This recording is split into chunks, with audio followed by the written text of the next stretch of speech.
ఒక్కసారి కొమ్మూరి గోల్డ్ కి కాల్ చేయండి. తాకట్లో ఉన్న మీ బంగారాన్ని విడిపించి మార్కెట్ ప్రైస్ కి వాళ్ళు కొనుక్కుని మిగతా డబ్బులు మీకు ఇచ్చేస్తారు. నమస్తే, వెల్కమ్ టు మనం టీవీ. ప్రస్తుతం మనతో పాటు ఉన్నారు వంటింటి చిట్కాల స్పెషలిస్ట్, ప్రముఖ ఆయుర్వేదిక్ డాక్టర్ చిటిబుట్ల మధుసూదన్ శర్మ గారు. డాక్టర్ గారితో మాట్లాడదాం. డాక్టర్ గారు నమస్తే. నమస్తే. ఎలా ఉన్నారు డాక్టర్ గారు? బాగున్నానమ్మా, మీరు ఎలా ఉన్నారమ్మా? నేను బాగున్నాను డాక్టర్ గారు. డాక్టర్ గారు, మీరు ఇప్పటి వరకు చాలా మేకింగ్ వీడియోస్ చెప్పారు, గ్యాస్ కి సంబంధించి, లేకపోతే మలబద్ధకం, అసిడిటీ అని, అంటే ఇండివిజువల్ గా వీటికి రెమెడీస్ చెప్పారు. కానీ మా తరపు నుంచి ఒక డౌట్ ఏంటి అని అంటే, ఈ గ్యాస్ కి, అసిడిటీకి, మలబద్ధకంకి, ఈ మూడిటికి కూడా ఒకటే రెమెడీ, ఏదైనా మంచి ఈజీ రెమెడీ చెప్తారా డాక్టర్ గారు? చాలా మంచి ప్రశ్న అడిగారమ్మా. కొంతమందికి ఓపిక ఉండదు, 3-4 రకాల మెడిసిన్స్ వాడుకోవాలన్నా, 3-4 సార్లు వాడుకోవాలన్నా, ఇట్లా ఓపిక లేకపోవడం చేత వాళ్ళకు కాస్త కోస్త అవగాహన ఉన్నా మరి వాళ్ళు దాన్ని పాటించలేకపోవడం చేత మరి దీర్ఘకాలం పాటు కూడా ఈ గ్యాస్ట్రిక్ సమస్యతో, ఎసిడిటీ సమస్యతో, అదేవిధంగా ఈ మలబద్ధక సమస్యతో అట్నే కాలం వెలిపుచ్చుతుండేటువంటి పరిస్థితి ఏర్పడుతుంటుంది అన్నమాట.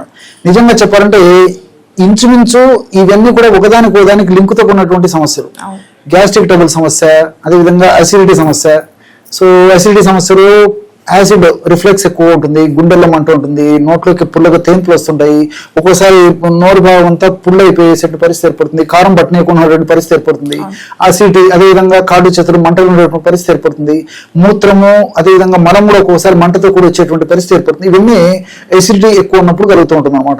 అదేవిధంగా ఈ గ్యాస్ట్రిక్ ట్రబుల్ సమస్య అంటే అందులో ఒక భాగమైనటువంటి ఈ యొక్క గ్యాస్ట్రిక్ ట్రబుల్ సమస్యలో ఎలాంటి పద్ధతి లక్షణాలు కలుగుతాయంటే, కడుపు నొప్పిగా ఉండడము, వికారంగా ఉండడము, ఆకలి లేకపోవడము, తీసుకున్న ఆహార పదార్థం అరగకుండా ఉండడము, కడుపు గట్టిగా ఉండడము, అదేవిధంగా మరి మోషన్ సరిగ్గా కాకపోవడము, ఒకవేళ 2-3 సార్లు మోషన్స్ అయ్యేటువంటి పరిస్థితి ఏర్పడము, అయినటువంటి మోషన్లు కూడా వాసన ఉండడము, అపానవాతం, దీన్నే ఫ్లాటస్ అని చెప్పేసి ఉంటుండడం, మలద్వారం ద్వారా విపరీతంగా శబ్దంతో కూడినటువంటి ఆ యొక్క వాయువు పోతూ ఉండడము, అంతేకాకుండా మరి అపానవాతం కూడా స్మెల్ తో కూడినటువంటి పరిస్థితి ఏర్పడము, మోషన్ స్మెల్ ఉండడము, ఒకటేమిటి అనేక రకాలైన లక్షణాలు కలుగుతుంటాయి. మరి కొంతమందికి మలబద్ధకం, ఒక్కసారి మోషన్ గా అయ్యే పరిస్థితి ఉండదు, కొంతమందికి రోజు ఒక్కసారి కాదు, కొంతమందికి 2-3 రోజులు ఒక్కోసారి మోషన్ అయ్యేటువంటి పరిస్థితి ఉండదు, ఇంకొంతమందికి మోషన్ రోజు 2 సార్లు అయినప్పటికీ తృప్తికరంగా అయినటువంటి పరిస్థితి ఉండదు, కడుపులో ఇలా జీర్ణ వ్యవస్థలో మిగిలిపోయినట్టు కూడా భావన ఉంటుంది. కాబట్టి అలాంటి వాళ్ళు కొంతమంది ఉంటారు. కాబట్టి ఇవన్నీ ఒకదానికొకటి అనుసంధానింపబడి ఉంటాయి.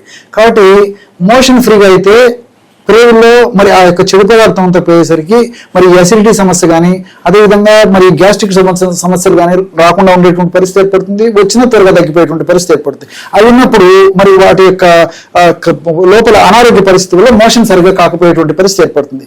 సార్, చాలా మంచి ప్రశ్న అడిగారమ్మా మీరు. మంచి రెమెడీ చెప్తాను చూడండి. ఒకటి డాక్టర్, దీనికన్నా ముందు ఇంకో చిన్న డౌట్. కొంతమందికి గ్యాస్ట్రిక్ ప్రాబ్లం వల్ల కావచ్చు, పులుపు తింటే పడదు వాళ్ళకి. పులుపు తింటే, చింతపండు లాంటివి తింటే కనుక ఖచ్చితంగా స్టమక్ పెయిన్ వస్తూ ఉంటుంది. ఇంకొంతమందికి పులుపు తింటే కొన్ని నొప్పులు వస్తూ ఉంటాయి. అంటే అది గ్యాస్ట్రిక్ రిలేటెడ్ అంటారా? అంటే గ్యాస్ట్రిక్ ప్రాబ్లం ఉన్న వాళ్ళు పులుపును అవాయిడ్ చేయాలంటారా? తగ్గించుకొని వాడుకోవాల్సిన పరిస్థితి ఉంటుంది.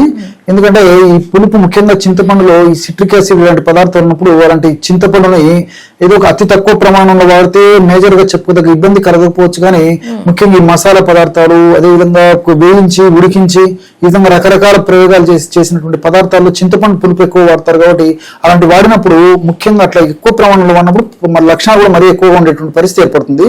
ఆ చింత పులుపు మనం ఇంటర్లో పోయినప్పుడు ఏం చేస్తుందంటే, దాంట్లో ఉన్నటువంటి యాసిడ్, ఇతర రసాయన పదార్థాల యొక్క ప్రభావం చేత జీర్ణ వ్యవస్థ ఉన్నటువంటి ఈ మ్యూకస్ పొరను బాగా ఇరిటేట్ చేయడం వల్ల ఆ జీర్ణ వ్యవస్థలో మ్యూకస్ పొర ద్వారా ఉత్పత్తి అయ్యేటువంటి వివిధ రకాల ఎంజైమ్లు కానివ్వండి, అదేవిధంగా ఈ హైడ్రోక్లోరిక్ యాసిడ్ అనేటువంటి యొక్క యాసిడ్ కూడా ఎక్కువగా ఉత్పత్తి కావడము, ఈ యొక్క ప్రభావం చేతనే మరి మీరు చెప్పినటువంటి అసౌకర్యం కడుపులో కలిగేటువంటి పరిస్థితి ఏర్పడుతుంటుంది. సో ఇలాంటి సందర్భాల్లో మరి తప్పని పరిస్థితుల్లో అవాయిడ్ చేయడం మంచిది. తప్పని పరిస్థితుల్లో మరి వాడవలసి వస్తే అతి తక్కువ ప్రమాణంలో వాడుకోవాలి.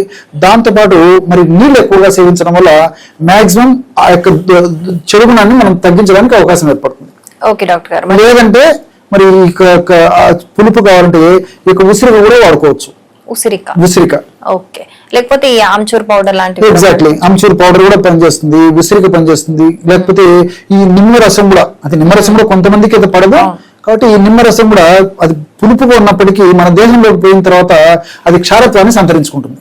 ఆమ్ల ప్రధానంగా ఉన్నటువంటి ద్రవ్యమైనప్పటికీ మనం ఈ నీళ్ళలో కలుపుకొని కానీ ఆహార పదార్థాల్లో కలిపి కానీ మనం ఇంటర్లో తీసుకున్నప్పుడు ఏం జరుగుతుంటే అది చారత్వానికి సంతరించుకుంటుంది, కాబట్టి అలాగే వాడుకోవచ్చు. ఓకే డాక్టర్, మరి ఈ మూడింటికి సంబంధించి ఒక సింపుల్ రెమెడీ డాక్టర్ చెప్తాను చూడండి. సెన్నా పౌడర్ అని చెప్పేసి దొరుకుతుంది. సెన్నా లీవ్స్ అనే సెన్నా అంటే సునాముఖి. సో సునాముఖి పొడి, పెద్దవాళ్ళకందరికీ దాదాపు 30-40 సంవత్సరాల క్రితం వరకు కూడా పెద్దవాళ్ళందరూ కూడా ఇది వాడేవాళ్ళు ఏదైనా ప్రాబ్లం వస్తే. ఈ మోషన్ ప్రాబ్లం ఇట్లా సరిగ్గా కాకపోతే పూర్వకాలం పెద్దలంతా ఎక్కువ శాతం మందికి ఐడియా ఉన్నటువంటి ఇదే ఈ సునాముఖి. మనకు ఎండించినటువంటి ఆకులు మనకు మార్కెట్లో దొరుకుతాయి, పొడి మార్కెట్లో దొరుకుతుంది. కానీ మనం పొడి తెచ్చుకొని మిక్సీలో వేసి ఫ్రెష్ గా తయారు చేసుకుంటే రిజల్ట్స్ బాగుంటాయి. సునామికి ఆకు పొడి 25 గ్రాములు, రోజా పూల పొడి 25 గ్రాములు, కరక్కాయ పెచ్చుల యొక్క పొడి 25 గ్రాములు, జీలకర్రను వేయించి చేసినటువంటి పొడి 25 గ్రాములు, నల్ల ఉప్పు 25 గ్రాములు. మొత్తం ఈ పదార్థాలు ఒక్కొక్కటి 25 గ్రాముల చొప్పున తీసుకుని అన్నిటిని బాగా కలిపేసేసి ఒక గాజు సీసాలో నిల్వ ఉంచుకొని రోజు ఒక్కసారి, ఉదయం బిజీ షెడ్యూల్కి అవాంతరం ఉండదు, మధ్యాహ్నం బిజీ షెడ్యూల్కి ఇబ్బంది ఉండదు, సాయంత్రం బిజీ షెడ్యూల్కి ఇబ్బంది ఉండదు, రాత్రి బిజీ షెడ్యూల్ కూడా ఇబ్బంది ఉండదండి. కేవలం పడుకునేటప్పుడు ఒక ఔషధాన్ని వాడుకుంటే సరిపోతుంది. జస్ట్ నైట్ పడుకునేటప్పుడు అన్ని కార్యక్రమాలను ముగించుకొని మనం విశ్రాంతి తీసుకునేటప్పుడు ఒక 50 to 100 ml వాటర్ తీసుకొని ఆ 50 to 100 ml జస్ట్ ఒక పావు టీ స్పూన్, ఎక్కువ ప్రమాణం కూడా వాడకూడదండి.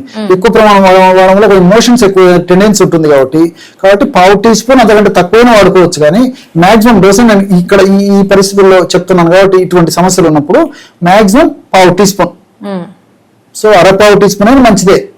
మాక్సిమం పావు టీ స్పూన్ వరకు వాటర్ లో కలిపి తీసుకోవడం వల్ల మీరు చాలా ఆశ్చర్యపోతారు. విత్ ఇన్ సూన్ అంటే దాదాపు 2 రోజులు 3 రోజులైనా ఆ లక్షణాలు తగ్గడం మొదలవుతుంది. ఎసిడిటీ కానీ, గ్యాస్ట్రిక్ ట్రబుల్ లక్షణాలు కానీ, మోషన్ ప్రాబ్లం కానీ అన్ని సెట్ అయ్యేటువంటి పరిస్థితి ఏర్పడుతుంది. కాబట్టి మరి రెగ్యులర్ గా వాడుకోవడం వల్ల కూడా ఎలాంటి ఇబ్బంది ఉండదు. మరి నియమబద్ధమైనటువంటి జీవన సరళి అనుసరించుకోవాలి, ఆహార విధి విధానాలు పాటించాలి. మరి మీరు అన్నట్లు ఇంతకుముందు కొన్ని వీడియోల్లో ప్రస్తావించినట్టు మానసిక ఒత్తిడి ఇలాంటి పరిస్థితులు ఉంటాయి. కాబట్టి అది కొన్ని మన చేతులు ఉండవు. ఎన్ని జాగ్రత్తలు తీసుకున్నప్పటికీ మానసిక ఒత్తిడి ఉన్నప్పుడు ఆ యొక్క ప్రభావం కూడా జీర్ణ వ్యవస్థ మీద పడేటువంటి పరిస్థితి ఏర్పడుతుంది. కాబట్టి ఆ మానసిక ఒత్తిడి తగ్గేందుకు కూడా ఇప్పుడు నేను చెప్పినటువంటి రోజా పూలు బాగా పనిచేస్తాయి. సో ఈ రోజా పూల పొడి అందుకే మీరు కలపడం జరిగింది అనమాట. కాబట్టి మల్టీపర్పస్ ఉపయోగపడుతుంది. రెగ్యులర్ గా రోజు రాత్రి కూడా నేను చెప్పినటువంటి పద్ధతిలో వాడుకోవడం వల్ల మంచి ఆరోగ్యం వాళ్ళ సొంతం అవుతుంది. ఓకే, మూడిటికి చాలా ఈజీ రెమెడీ చెప్పారు డాక్టర్. Thank you so much.